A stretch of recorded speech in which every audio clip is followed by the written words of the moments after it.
So, as you all may know, the ATF has finally made their rule law.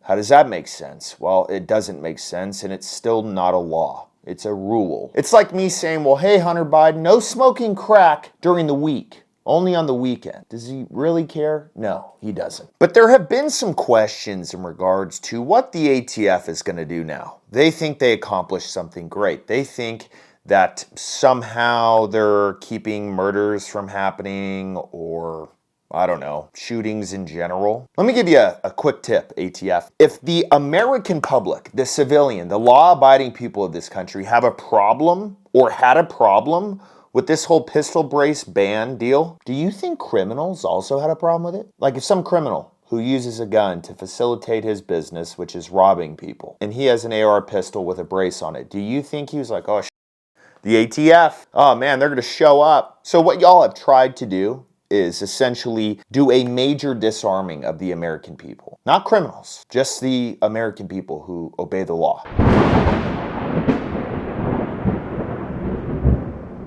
A big thanks to Blackout Coffee for sponsoring today's video. Now, y'all know that my favorite is Brutal Awakening. As far as the flavored coffee goes, my recommendation today is Irish Cream Unreal. But there's more. Make sure you're drinking Blackout Coffee out of a Blackout Coffee mug. And they got a brand new merch drop.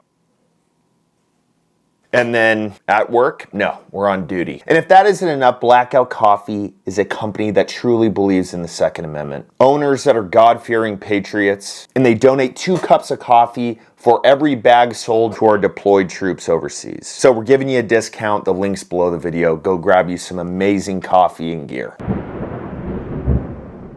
So they gave us a few different options. I just want to go over those before we get into this, because I think the ATF screwed them up. So I know one of them was you replace your barrel on your dime. The ATF doesn't come and do it for you.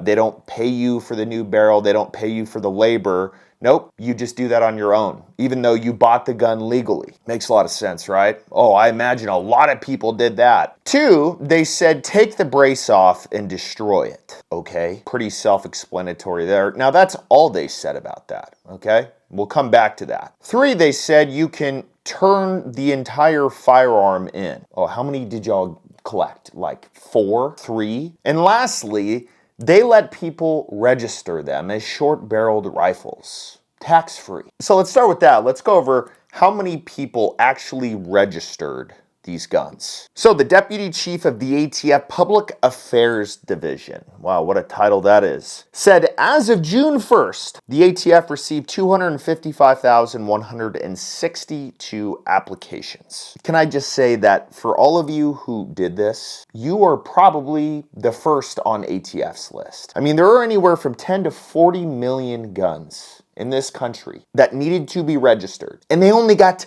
255,000 applications. So is it going to be easier for the ATF to say, okay, whose application do we have? Okay, this person, this person, this person. Let's go give them a visit today. Instead of going to someone who didn't register them. I mean, they can definitely still do that. But here's the problem with that. And the ATF really screwed this one up. Let's say the ATF knocks on your door tomorrow and they say, okay, well, we have some information or whatever they say that you have one of these AR pistols with a brace on it.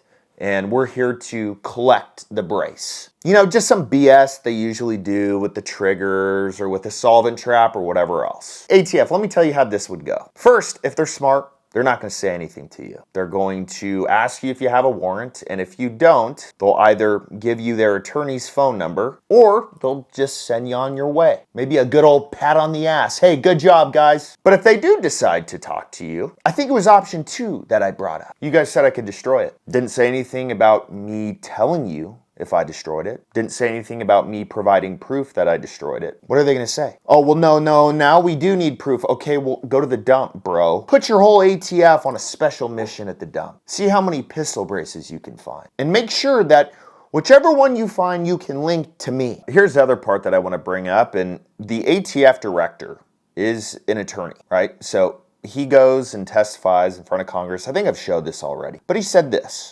That's not for us to regulate. If somebody we wrote the rule to make it easy to comply with.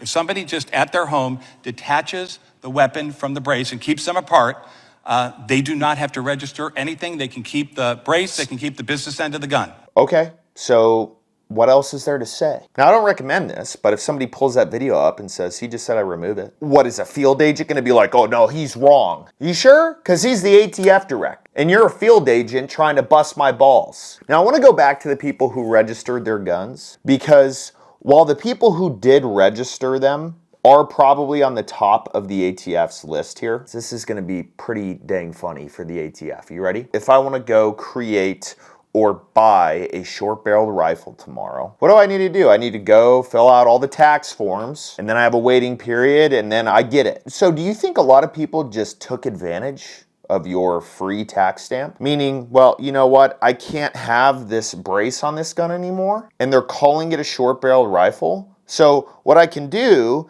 is I can just register this gun as if I'm doing it anyways for a short-barreled rifle, and then just take the damn pistol brace off, throw it in the trash, and put a legitimate stock on it. Did that ever cross the ATF's mind? I mean, honestly, that's probably what most people did. They probably just said, okay, well, I'm going to get a short barrel rifle anyway. Might as well just take advantage of this. So here's what we can say about the ATF and their strategy, one, and two, their results from this. You have failed miserably. Miserably. You have tried to disarm a majority of law-abiding, gun-owning Americans. You have made the rules to where no one has to prove what they did with their firearm. The only thing that they're possibly going to have to deal with is a knock on the door. But once again, there was no, well, we need proof. And I don't know how you could even require that, because there are so many of these damn things.